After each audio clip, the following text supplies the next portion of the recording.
Hapon guys, magandang hapon po sa lahat po ng taga Luzon, no?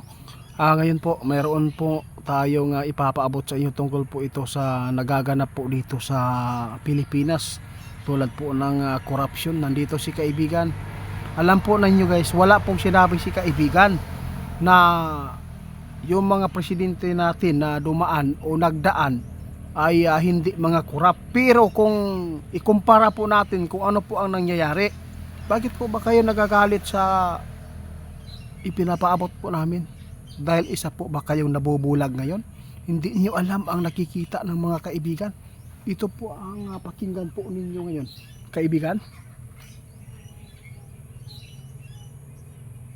Imaginin po niyo guys, oh. Sabi ng ating kaibigan, maging matalino, maging wais tayo ngayon. Hindi niyo alam ang nangyayari kahit na na-involve na ang mga taong ito, pero bakit po ay nagbulag-bulagan pa rin tayo?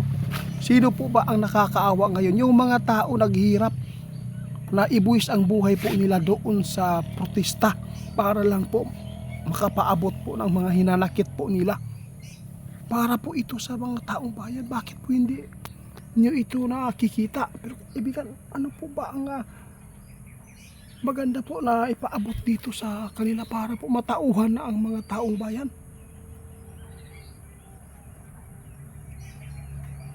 Alam po nyo guys, natatakot si kaibigan guys. Yung pamumuno ngayon, posible ito maghatid po ng kamatayan ng mga taong bayan. Hindi nyo alam? Alam po ba nyo guys, napakarami nating mga kasundaluhan at sa mga lahat po ng mga nagtatrabaho sa government. Napakarami gustong ipaabot po ang kanilang hinanakit. Ngunit hindi po nila kaya yan. Kasi pag lumalaban ka, mawawalan ka ng trabaho. Diba kaibigan? Nakita nyo ba yung iba na lumalaban? Ngayon, mayroon pong ipinapaabot na naman sila. Lahat po daw nang nagsasabi na resign Marcos ay kakasuhan ni Ombudsman Rimulya.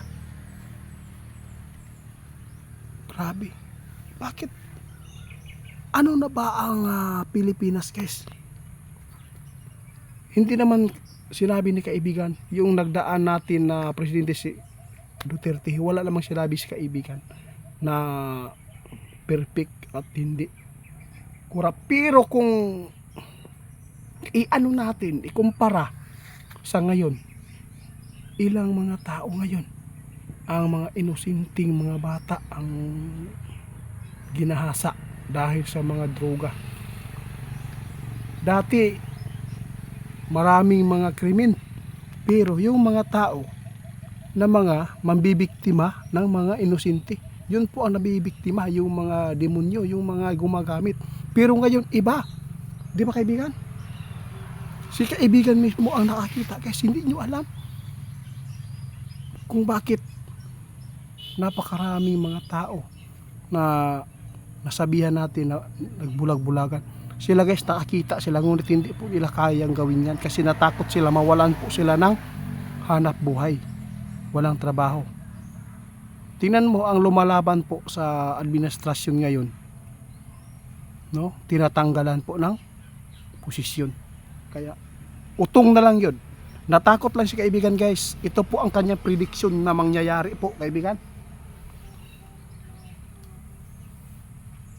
Alam po niyo, ito nakikita ng ating kaibigan, kaya natakot kami. Mayroon pa tayong mararanasan po na maraming buhay ang mawawala sa pamamagitan po na nangyayaring kaguluhan po dito sa atin.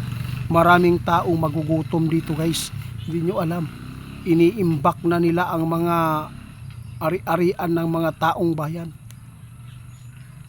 Imaginin po natin, involved na ang anak niya. Mas malaki pa ang kinikita ng kanyang anak kaysa kanyang tiyuhin. Tiyuhin ba yan? Si Romualdez.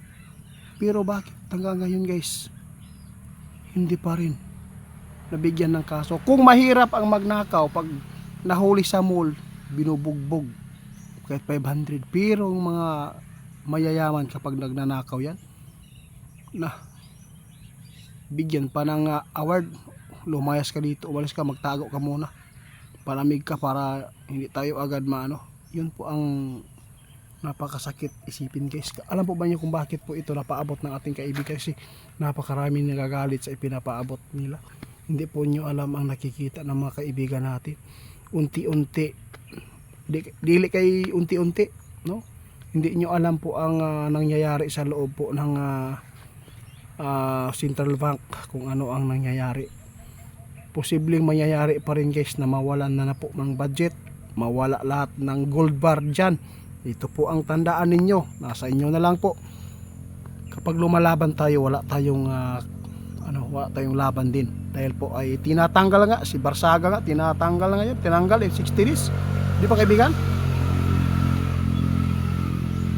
Kaya maging alerto tayo sa lahat po ng makapanood sa amin. Kaya ginawa namin po ito kasi marami nagagalit sa amin kasi grabe daw ang pagpapaabot, hindi daw maganda kasi bias daw. Hindi po, tinitingnan po ng ating kaibigan ngayon ang mangyayari sa Pilipinas. Itong nangyayari ngayon, ito po yung ladder, tulay para sa mga taong mga inosente. Ang kapag nagkagulo ulit, maraming mamamatay na dito guys. Prediction po ito ng ating kaibigan ha. Tandaan lang po ninyo ito, maraming mamamatay dito guys dahil po sa kahirapan na mangyayari. Alam po ba ninyo ang kilo ng bigas ngayon lalong tumaas? Kaibigan, salamat sa babala ninyo ha. Nag-advise kaibigan sa lahat po ng mga taong sobra na ang pagkimkim sa galit, huwag po kayo magpadala. Material lang po yan. Pabayaan po natin yung mga taong nagnanakaw. Ang importante dito ay gumawa tayo ng tama. Huwag po tayo magpapadala ng problema dito sa korupsyon ng ating bansa dahil po sa kaguluhan na to. Parang marami talaga mag-roaming tayo dito guys. Alam po ba niyo guys, yung new people army, noong si Tatay Diggo ang nakaupo, nawala sila. Wala. Hindi pa natin na masabi ngayon na hindi na maayos ang nangyayari dito sa atin.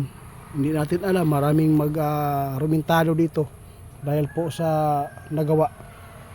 No, kung ikumpara lang po, nasa inyo na lang po, patawad po kung ito man po ang napaabot namin. Basta maghanda po tayo lagi, mag-ingat dahil mayroon po daw mangyayari po doon sa Luzon na maraming tao pa ang mamamatay dahil sa korupsyon, dahil sa kaguluhan na nangyayari yan na umpisahan na guys.